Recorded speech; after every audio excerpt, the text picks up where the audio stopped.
Welcome back, everyone. My name is Ed, and this is the Soaring Dividend YouTube channel, where we discuss dividends and other passive income.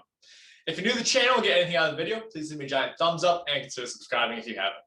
In today's video, we're going over my updated stock portfolio. So we're going to talk about the stocks I bought this past month, and we're going to look at my top stock for April 2021. So without further ado, let's do this. All right, my top stock for April 2021 is none other than a popular consumer staple, Kimberly Clark, or ticker KMB.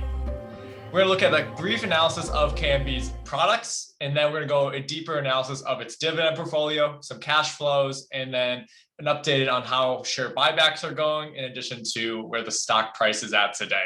All right, without further ado, let's head over there right now. All right, so this is KimberlyClark.com. We're gonna take a look at their 5 main brands. So the brands we're gonna look at first is adult care. So this covers stuff like Depend, Poise, Plenitude. The next brand we talk about is the baby and child care. So yeah, big popular stuff like Huggies, Pull-Ups, Good Nights, and the list goes on. The third section is probably one you're most familiar with. They sell Kleenex, that's the big brand, right? And they sell Cottonelle. And then of course, in Walmarts around the country, you'll see the big Scott brand. The fourth brand is feminine care. So things like Kotex or Camellia. And then lastly, we have KC Professional, and this is their professional brand they sell to other companies. So this is a majority of their profit for sure. And they sell, of course, Kleenex, Scott, and KleenGuard. All right, so next we're going to take a quick look at their dividend portfolio now that we have a feel of what the industry that they're selling is. Again, this is a consumer staple. So this is a company like Pepsi or Coca-Cola who is going to be there long down the road. And it all depends on how consumers are buying. And as long as there's a need for these huge consumer staple products like tissue paper and toilet paper, all this, then Kimberly Clark will definitely remain in business. So I see this company long down the road for another 30 to 50 years, 100%. All right, so let's take a quick look at Seeking Alpha here. Let's go to KMB. Go down the page to the dividends tab here. Scroll down the page a little bit more. Right now, they have a 3.45% yield. Again, the price right now is a little bit lower than what we would expect for KMB. They had a significant drop right here in April due to some stock outages and their earnings release for Q1 of 2021. So let's go back to the dividends tab again. You'll see they give you an annual payout of about $4.50. They have a payout ratio of 61%, so which means that they're paying back a portion of their net income back to the investors in the form of a dividend. So they're doing 61% of their net income back to you as the investor. They have a small to low 5-year dividend CAGR, or growth rate of 4%. So that means at a 5-year average, they up their dividend at a 4% rate. So it's a really slow growing dividend, but it's a reliable company. And I strongly believe that, especially with their dividend growth history, which is currently at 48 years, almost a dividend king. And I definitely picture this company reaching that and to the moon and beyond. All right, so let's just take a quick look at the dividend history really quick, just so you can get a brief look at how they're performing. So let's start back in 2016, they're at 92 cents. Then we go all the way up to $1.14. So they have been increasing their dividend more and more recently, which is good to see. So their 3-year dividend CAGR is actually higher than that initial 4% 5-year dividend CAGR. And as dividend investors, we love to see high dividend CAGRs. So we know that we're getting great value with our dollar. So that's good to know. All right, we're going to take a quick look now at their financials. So the cash flow. Again, this is just a quick analysis of KMB. I highly recommend that you look into their financial statements and look into their dividends more in depth on your own time, but this will just give you a grasp of what they are. So the gross profit since December 2016 has been $6.6 billion. And now in December 2020, it's $7.1 billion. So the COVID pandemic hasn't made too much of an impact, but yet they have continued to grow their gross profit margins, which is fantastic. All right, so let's head over to cash flow like I promised. So let's go down to cash from operations. So selling their products in the store, selling their Scott tissue paper, selling their Huggies diapers. They have increased dramatically because of the COVID pandemic. So in fiscal year 2019, they had a $2.7 billion operating income. And now in 2020, they have a $3.7 billion operating income. So almost a huge $1 billion increase in operating expenses. And you see their cash from investing, they're continuing to pay down their debt over time, which is exactly what we want to see as an investor.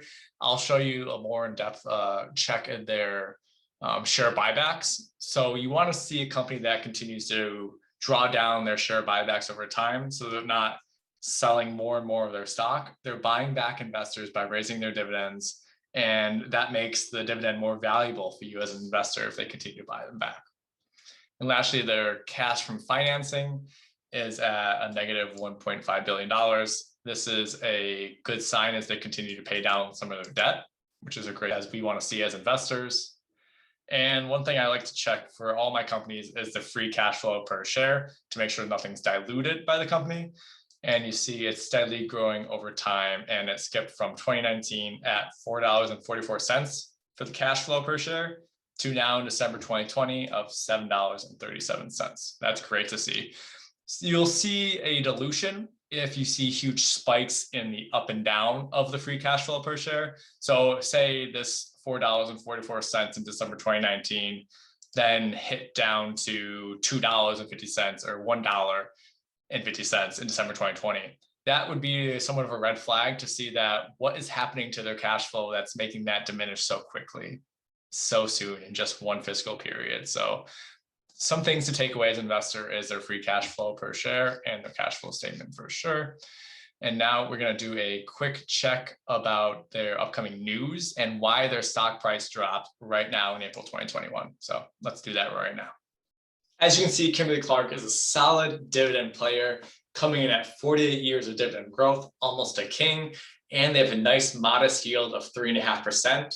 Which is great for us long-term investors because we love seeing yields between the 3 and 4 to 5% ranges, because those often symbolize reliable, strong-hearted companies.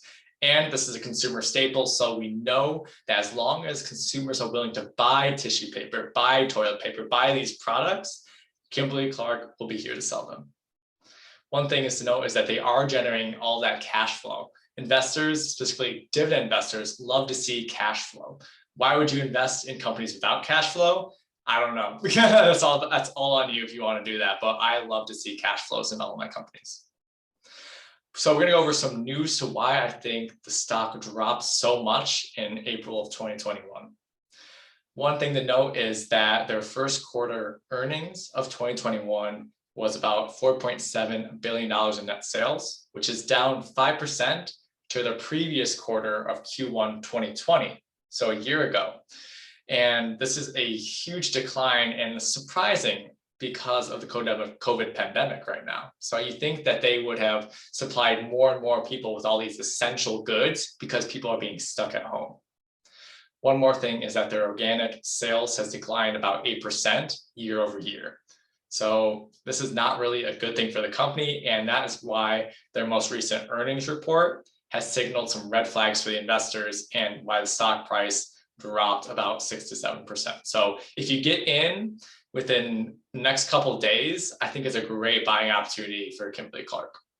All right, so two more things that I really love KMB right now is that if you go to stockcharts.com and type in KMB, their 50 and 200-day moving averages, KMB is below that right now at $130. So based on a price value, this is a great price to buy. Their MACD right now is trending downwards, which means that the company is probably oversold, in my opinion, and this should bounce right back up. So I think this is a great buying opportunity based on the stock charts. If we head over to macro trends, we'll see that their shares outstanding right now decreasing is just what we wanted to see. Right, so they had about 0.477 billion shares back in 2005, and now they're 0.339 billion shares outstanding. So huge restructuring, and this is just a tip on the iceberg of how their cash from investing activities and their financing activities is affecting the business, and this is exactly what we want to see as shareholders. All right, as promised, let's take a quick look at my dividend portfolio. So as you see right here, I bought some KMB. It's only one share, but I'm looking to load up on some more of that soon. If you want access to the spreadsheet, check out Gen X Dividend Investor. He's a great tool to look at if you want to look more into dividend investing outside of just me. So let's go over the transaction history to see what I bought so far in April 2021. So right here, so you see I bought some EPD, so enterprise products. I talked about them in a previous video. I really like them as a natural gas and liquid pipeline company. I think they're very strong right now. I also bought some J&J recently, and J&J is more of my long-term dividend companies. So I see them 50 years down the road. I definitely see J&J. I also bought some KMB, and I bought some ENB not too long ago as well. So I talked about ENB in my previous video and KMB today. So those are quick few updates of some of the stocks I've been buying in April 2021. And I can't wait to show you more of this in the future. So, all right, everyone, I hope you enjoyed my April 2021 top stocks video and a quick update on my portfolio. If you get anything out of this video, please give me a thumbs up and consider subscribing if you haven't. As always, I am not a financial advisor. This video is for entertainment purposes only, and do your own research whenever you invest. Only put in what you can afford to lose, all right? Do your own research, do your own research, do your own research. All right, the 3 R's. So without further ado, everyone, take care, and I'll see you in the next video.